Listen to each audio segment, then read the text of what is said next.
Oh, hello, don't mind me, just using the calculator on my phone, which I keep in my pocket just to stick it to my Year 10 maths teacher who told me that I'd never have such luxury. And speaking of maths, remember a few videos ago when I said this? A question that I get all the time is, why do British people say maths instead of math? Well, when it comes to Britain and America, this is by no means the only difference that involves numbers. In fact, since I moved to the United States, my daily life has become filled with numeric anomalies with which my brain may never come to terms. Now, before I get into that, I do want to point out that this video will not be examining our two countries' different measuring systems, because I also did that in a previous video. And while we're on the subject of numbers, if you want to propel this channel to 1 million subscribers and you haven't yet become one yourself, do that now!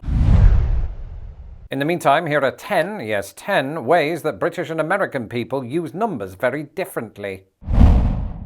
Now, before I hit record on today's video, I did a little bit of a tally as to how many places I've lived in either country. During the 26 years that I lived in Britain, I lived at precisely 5 addresses, compared to 9 during the 16 years that I've lived in America. And during that time, one major pattern has stood out to me. American addresses definitely have longer house numbers, but British addresses have longer postcodes. So it all evens out. In fact, let me give you some examples of what I mean. From memory, every single address that I had in Britain comprised of 2 digits. And pound for pound, the experience of most British people is that their house address won't ever exceed 3 digits. There are occasional exceptions to that, but in America those exceptions seem to in fact be the rule. Because at virtually all of the places that I've lived in the US, the house or the apartment number has been in the thousands. And also at some of these addresses, the American street name itself might contain a number, like 321st Avenue. They don't usually go that high. But 2nd Street. In Britain, a street that's also a number is very uncommon, to the extent that I'm not sure they even exist. However, as I said, Britain has America beat when it comes to the size of our postcodes. And if for whatever reason you're confused by the term postcode, it is simply what Americans know as a zip code. You see, in Britain, a postcode can range from 6 to 8 characters, where in the US it's just 5. However, notice there that I said characters and not numbers. Well, since this video is all about numbers, there is something to keep in mind here. British postcodes are a combination of letters and numbers, meaning that American zip codes probably have more numbers, but that's whatever. The first letters in a UK postcode denote the postal region. So for example, where I grew up in Grimsby, that was part of the Doncaster postal code for some reason. So the first 2 letters are DN. And then you have a series of numbers and letters that denote a more precise location.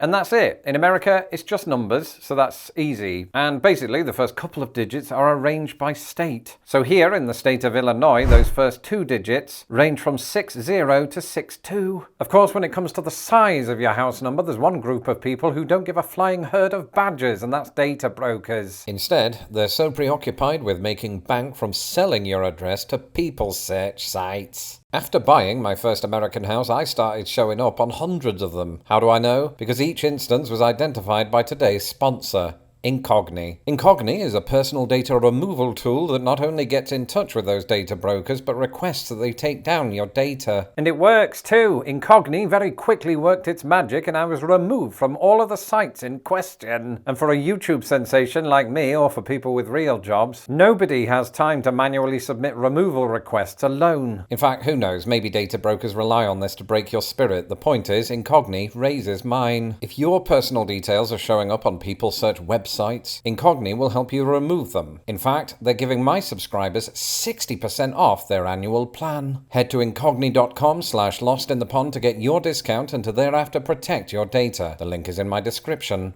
below. One other series of digits over which Britain has America beat is phone numbers, actually. Typically speaking, if we're not calling from overseas, in which we would need to use a country code, then a UK phone number usually consists of 11 digits. US phone numbers, meanwhile, consist of 10, basically 2 zip codes put together. The major difference here comes in the area code. For the first 20 years of my life, growing up in Grimsby, my area code was 01472, 5 digits. But it's worth keeping in mind that that only applies to landlines landline phones. In the last 25 years, of course, we've seen the rise of the mobile phone and/or calculator. In Britain, unlike with landline phones, these are not assigned an area code. In fact, I think most, if not all, mobile phones in the UK begin with the digits 07. Incidentally, those are two digits that are going to be very important later on in this video, so keep watching. In America, I was surprised to find that this was quite different, because your mobile, or cell phone as it's usually known in the US, will usually carry the same area code as your landline phone, if you still have a landline phone. So for example, the first place that I lived was Anderson, Indiana, and that city is in a region of Indiana that carries the area code 765. So all of the landlines there begin 765, and if you purchase your cell phone there, most likely that too will have the same area code. And most states, like Indiana and my current state of Illinois, are home to multiple area codes, which is why it was surprising to discover there are in fact 12 states, including the behemoth that is Alaska, that have just one. And that's because said states have more cows than people, probably. Earlier on, when I said this, just to stick it to my Year 10 maths teacher who told me that I'd never have such luxury, it did occur to me that my thousands of American viewers might have been thinking, what's Year 10? Was Lawrence born in the 1st century? No. A year in this instance is the equivalent of what Americans would call a grade at school. And it just happens that this particular example is a year populated by 14 to 15-year-olds. And you might be thinking, ooh, Lawrence, that's not 10, that's grade 9. Well, actually, it's both, You see, from between the ages of 5 to 6, British children begin what is known as Year 1. But as I discovered while watching the documentary The Kindergarten Cop, Americans don't call that the first grade, they call it kindergarten. And so their numbering system is always one behind us. Oh, and speaking of years, that brings us on to this. I think at this point most of us are probably aware that Britain and America can't agree on how to write the date. Obviously, in Britain it's day first, month second, and year last. As evidenced by our famous Guy Fawkes slogan, remember, remember, the 5th of November. Whereas in America, of course, it's flipped, as evidenced by July the 4th. Americans usually say the 4th of July.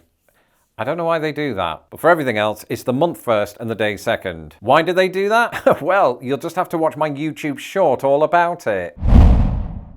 One of my longtime patrons, Jeff, asked me on this week's secret live stream, in the US, most people have memorized their phone numbers and social security numbers. What personal numbers are people expected to know in Britain? And phone numbers used to be one of those until we didn't need to anymore. But our equivalent of America's social security number is our national insurance number, or as it's known intimately to me, NIN. Nobody calls it that really. So, what are the major numerical differences between an SSN and a NIN? Well, for once, it isn't the number of characters, because an SSN has 9 and a NIN has 9. Try saying that after 7 white Russians. But the difference here is similar to zip codes versus postcodes. A NIN is comprised of 2 letters followed by 6 numbers and another letter for good measure. In the US, it's all numbers. America doesn't like letters. The first set of 3 digits is the area number, the second set of 2 digits is the group number, and then the final set of 4 digits is the serial number. We all care about that, obviously. The point is, I have both a NIN and an SSN, so I'm special.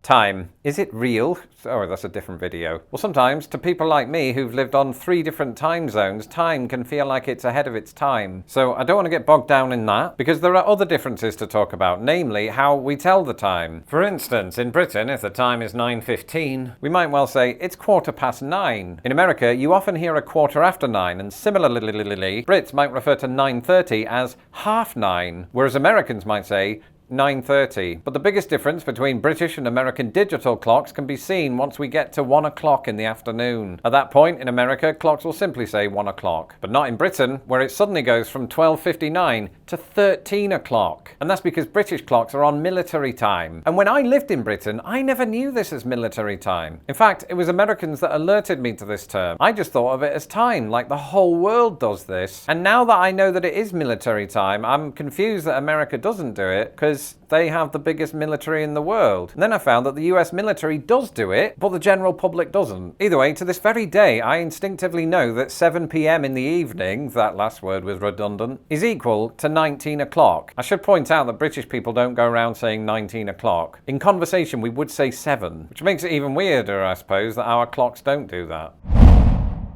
But anyway, a moment ago when I was talking about quarters, there was one thing that I forgot to mention, because it wasn't quite relevant yet, and that's how the two countries refer to a quarter as in the fraction. Because I've noticed that Americans, like my wife for example, use the words quarter and 1/4 interchangeably. But having grown up in Britain, 1/4 always sounds weird to me, because then we would only say quarter in that context. But I'm afraid that I'm going to have to interrupt myself there with a couple of caveats. The first of those is we don't have special words for other fractions except for half. But then again, if you were to say 1/2, you could get confused with the time. And the other thing that might explain why Americans often plump for 1/4 is that a quarter is already part of the national dialogue, because that's the name of an American coin of the same name.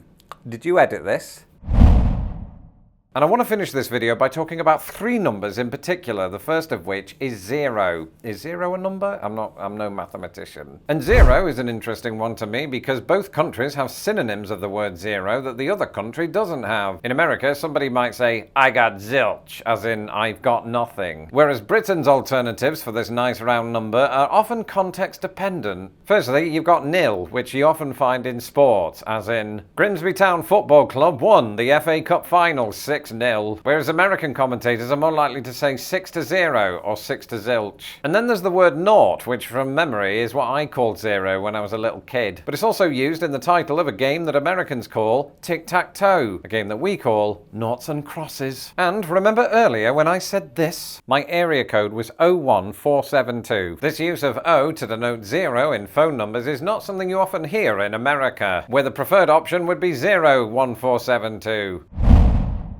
And then there were 7, or 2 actually, but 7 is one of them. Here in the United States, the number 7 is almost always written with one horizontal stroke and one diagonal stroke. But as many observant Americans have often pointed out to me, this is not always the case in Britain, where to that we like to add another horizontal stroke through the middle. And you might be thinking, why do you do that? And the answer is simple: to avoid confusion with the number 1. And to all of the Americans laughing at this idea, 7-Eleven agrees with me. I've just realized that's probably not an argument in my favor. And finally, how do you define 1 billion? Well, most people today who have a grasp of big numbers would tell you 1,000 million, but try telling that to British people from before the 70s. And that's because before 1974, British people, as well as a host of other countries, defined a billion as 1 million million, otherwise known as a long billion, or more commonly, a trillion. And you might be thinking, what did those British people call 1,000 million? And the answer is simple: 1,000 million. However, all of this ceased to be the case when we followed the American example. A decision that was taken by 69th UK Prime Minister Harold Wilson, not to be confused with 67th UK Prime Minister Harold Wilson. That said, most European countries actually still operate under the long billion, which makes you wonder, is Luxembourg the richest country just because it keeps adding on 3 zeros? I've no idea. Well, if I've learned anything today, it's that both countries have a very different set of numbers and occasionally letters. And for somebody who's already not very good at maths, this video has really made me miss my word videos. Anyway, thank you to my ponderers with whom I recently discussed this topic on our secret live streams. If you would like to become a ponderer of Lost in the Pond, you can do so today at patreon.com/lostinthepond or by clicking the join button below. Until the next video, goodbye.